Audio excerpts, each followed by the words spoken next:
It starts with fear. Fear that you might lose your home. Fear that you might lose your job. Fear that the economy just isn't working for people like you. A time when our country's so divided. The media don't go after the bankers that caused the economic crash. The media don't go after the politicians implementing their barbaric austerity cuts. The media have a very different target. They could be Irish, Jewish, black, gay, Muslim, traveller, Romanian. It doesn't matter. The story's always the same. They're the ones causing the problems. They're the ones that we should blame. Then politicians start latching onto this, desperate to avoid scrutiny of their own failings. They're bringing drugs. Bunch of migrants in Calais. They're bringing crime. Making the UK a more hostile place for illegal migrants. They're rapists. Describing women wearing bugs as bank robbers and letterboxes. Stand by what I wrote. Racism Rises to the surface. Things that were only whispered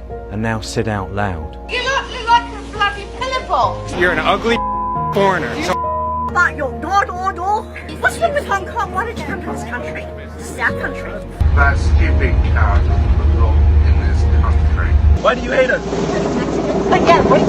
And suddenly, what was once unthinkable is now happening right in front of us.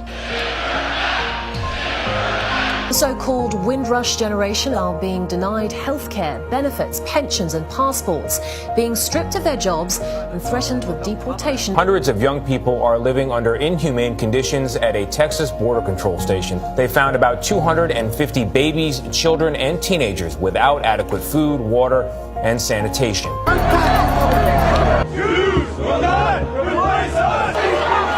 Hail Trump! Hail our people! Hail victory! Very fine people on both sides. I seen bodies flying from getting hit by that car.